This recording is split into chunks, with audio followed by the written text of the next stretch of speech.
Listen closely, my friends. Someone hurt you, maybe recently, maybe a long time ago, but still present, still surfacing at unexpected moments, still carrying the specific weight of something that happened, that you did not deserve and cannot fully put down. Or maybe it is not one thing. Maybe it is the pattern, the repeated experience of opening yourself, trusting, investing, and discovering that the person on the other side was not who you thought they were, was not as careful with you as you needed them to be, left or stayed but caused damage, or used what you gave them in ways that still sting when you let yourself think about it. And somewhere along the way, you made a quiet decision, a decision so quiet you may not have even noticed making it, that you would not let that happen again, that the wall going up was protection, that becoming harder, more closed, more careful, was the reasonable response, and it was, for a while. But here is what I want to tell you today. The wall is not the answer, not because it does not work, because it works too well. It keeps out the hurt, and everything else, and the everything else, the connection, the genuine presence, the ability to be fully in your own life, is too valuable to lose. There is a better answer. The Stoics found it 2,000 years ago, and today I am going to give it to you. Before we go further, I want to be honest about something. What I am about to share with you is not a technique, it is not a trick, it is not a quick fix that makes the hurt disappear. It is a practice, a specific daily practice that builds something inside you so strong, so deeply yours, that when the next difficult person arrives, when the next painful thing happens, it will still hurt. Because you are human, and humans feel things, but it will not break you, it will not consume you, it will not take weeks to recover from, because you will have built something that the hurt simply cannot reach. The Stoics called it the inner citadel, the fortress inside that no outside force can breach, unless you open the gate yourself. And today, we are building yours, the first thing to master. Understand where the hurt actually comes from.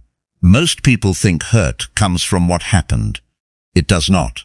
Hurt comes from what you decided the thing that happened means. Ride that again. Because it changes everything. Someone left, and you decided it means you are not worth staying for. Someone betrayed you, and you decided it means people cannot be trusted. Someone criticized you, and you decided it means you are not enough. Someone ignored you, and you decided it means you do not matter. But here is the Stoic truth. The event and the meaning are not the same thing. The event happened, you cannot change it. But the meaning, the specific interpretation, the verdict you issued about yourself, based on the behavior of someone else, that is yours. And what is yours can be changed, Epictetus said. Men are disturbed not by the things which happen, but by the opinions about the things. The opinion is the hurt, not the event is over. The opinion, if not examined, lives forever. Here is the practice. Take the thing that hurt you, and separate it into two parts, what actually happened, and what you decided it means about you. Write both down if you need to, because when you see them separated, you will see something important. The first part, what happened, is about them, their choices, their behavior, their limitations, their unresolved pain that expressed itself in your direction. The second part, what you decided it means about you, is where your work is, because the verdict you issued about yourself was never theirs to give, and you were never obligated to accept it. The second thing to master, build an identity that lives inside, not outside. This is the thing, the one that, when genuinely built, makes you almost impossible to hurt. Because here is where most of the hurt in human life comes from. People build their sense of self, their feeling of worth, their basic okayness, on things outside themselves, on other people's opinions, on the relationship working, on the career going well, on the recognition arriving, on the approval of specific people, whose opinion matters too much. And the problem with a self built outside is that everything outside changes without warning, without permission, without regard for what it does to you. And when the outside changes, the self that was built there shakes or collapses or spends enormous energy trying to rebuild on the same unstable ground. Epictetus, who was born a slave, who had nothing, who was at the complete mercy of forces outside his control, built his entire philosophy on one thing, the one thing nobody could take, his mind, his choices, his values, his response to whatever arrived. He said, "No man is free who is not master of himself, not master of the situation, not master of other people, of himself." And the person who is master of themselves, who has built their identity on something that cannot be taken, on their values, on their character, on their honest assessment of how they are living, is the person that outside events simply cannot break. Because the foundation is not there, it is in here, and in here is where nothing can reach, unless you let it. The third thing to master: stop giving people the authority to define you. Every time someone says something painful, something critical, something designed to diminish, there is a moment, a tiny moment, where you have a choice: to accept what they said as information about you, or to recognize it as information about them. Most people, in most moments, choose the first, automatically, without realizing they are choosing. The criticism arrives, and somewhere deep in the mind, it starts to be filed as evidence for the case against themselves, and the case grows, one unkind comment at a time, one rejection at a time, one moment of being overlooked or undervalued or treated as less than at a time, until the case is enormous, and the verdict, filed piece by piece, without examination, feels like truth. Marcus Aurelius wrote, "You always own the option of having no opinion. Lie that to the opinions other people have about you. They are allowed to have them. You are not required to adopt them. Here is the practice. The next time someone says something that lands as a verdict about who you are, before you file it, ask one question: is this person qualified to make this assessment? Do they know you fully? Are they speaking from genuine care, or from their own pain, their own insecurity, their own need to diminish something, because something in them feels diminished?" And if the honest answer is, they are speaking from their own wound, then the verdict is not about you, it never was. And you can hear it without internalizing it.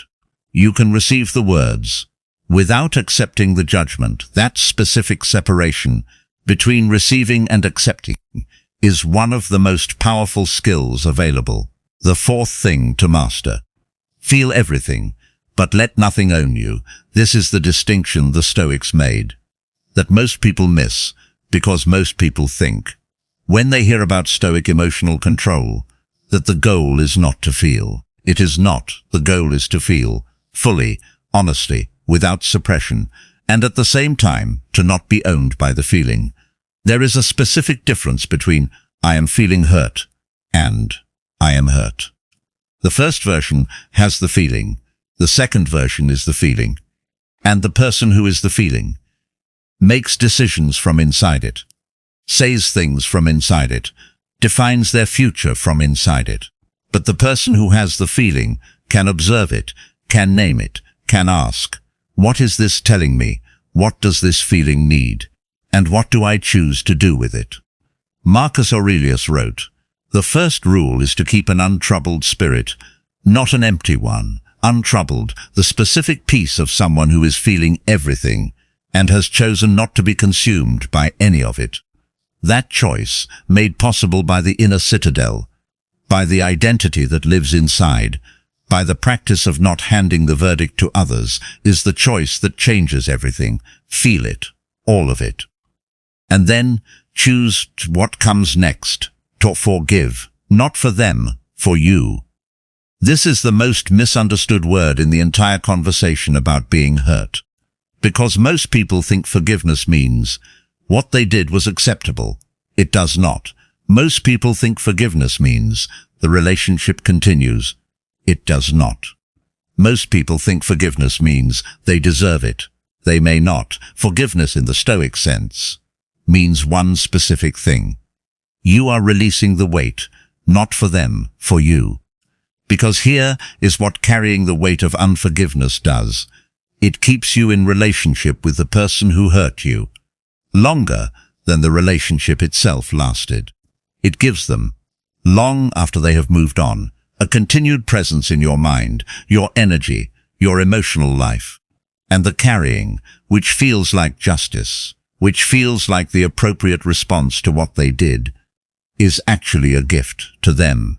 Every day you carry it is a day they are still affecting your life. And they have already taken enough. Seneca wrote, "The greatest remedy for anger is delay. Extend that to hurt. The greatest remedy for carried pain is the deliberate choice to put it down. Not because they deserve the releasing, because you deserve the freedom. The forgiveness is not for them. It is for the version of you that has been carrying something they put down a long time ago. Put it down.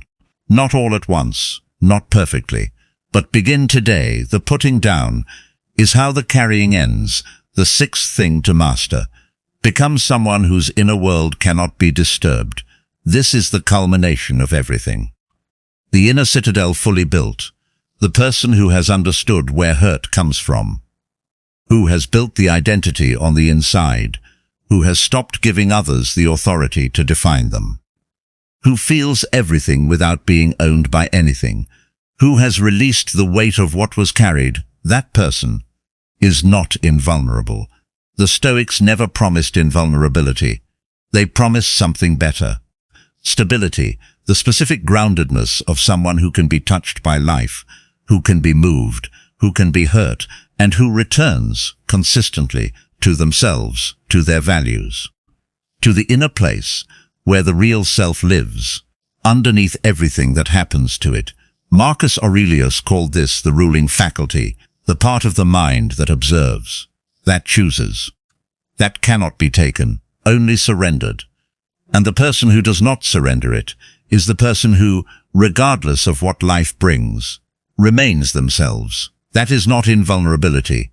That is something rarer and more valuable, the unbreakable self, not because nothing gets in, because what gets in does not stay, does not define, does not have the authority to change who you fundamentally are. So here is what you are building, the understanding that hurt comes from meaning, not from events, the identity that lives inside, on what cannot be taken. The refusal to hand your definition to people who were never qualified to give it. The ability to feel everything without being owned by anything. The forgiveness that is for you, not for them. The inner world that cannot be permanently disturbed. 6 things, none of them given, all of them built daily in the small moments, in the choice to not file the unkind comment as evidence, in the choice to return to your values when the feeling pulls you away from them, in the choice to put down, one more time, what was never yours to carry forever. That is the practice, that is the citadel. And the citadel, once built, does not mean that nothing hurts. It means that nothing breaks. Marcus Aurelius wrote, "You have power over your mind, not outside events.